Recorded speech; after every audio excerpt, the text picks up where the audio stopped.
Պարոն Խաչատրյան։ Սիրելի հայրենակիցներ, իշխանությունները խոսում են խաղաղության մասին, սակայն չեն կարողանում բերել մի որևէ օրինակ, երբ երկու երկրների միջև հաստատում է խաղաղություն, բայց զավթիչը իր զավթիչ զորքերը մյուս երկրից չի հանում։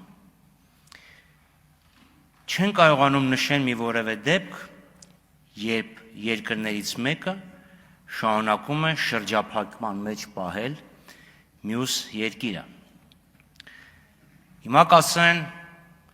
օգոստոսի 8-ին ստորագրվեց մի պատմական երկկողմ հռչակագիր, որով վերջ է դրվում Հայաստանի շուրջ 30 տարվա շրջափակմանը։ Իսկ այս տարի արդեն հունվարի 14-ին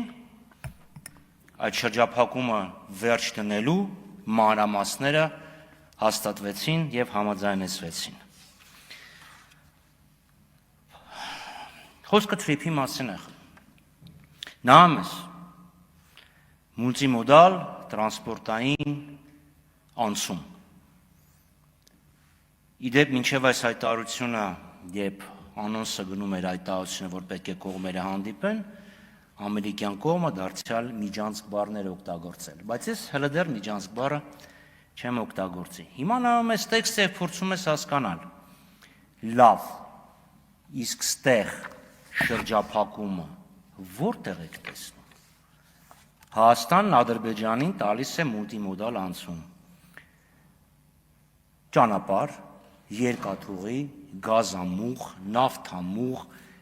երկաթգիծ, ներողություն, ուրեմն էլեկտրական հոսանքի գծեր, կապի մալուխ, իսկ Հայաստանը ինչ է ստանում։ Սրանով ինչպես է ճեղքվում Հայաստանի շրջափակումը, երբ ոչ այս թղթի մեջ, ոչ օգոստոսի 8-ի թղթի մեջ որևէ ակնարկ չկար, որ Ադրբեջանը Հայաստանին տրամադրում է անխոչնդոտ անցում։ Ինչ որ անորոշ փոխադարձ առավելությունների մասին է խոսք,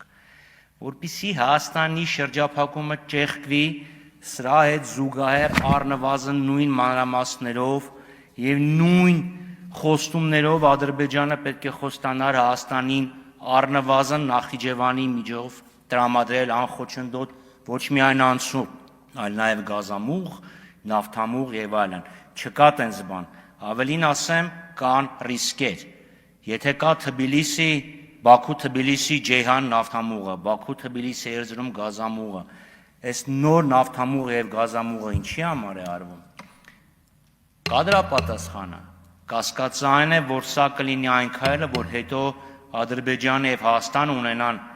մեկ ընդհանուր էներգետիկ համակարգ եւ նոր կախվածություն, կես րոպե, նոր կախվածություն։ Պարոն Խաչատրյան, չի կարելի կես րոպե, որովհետեւ 3 րոպե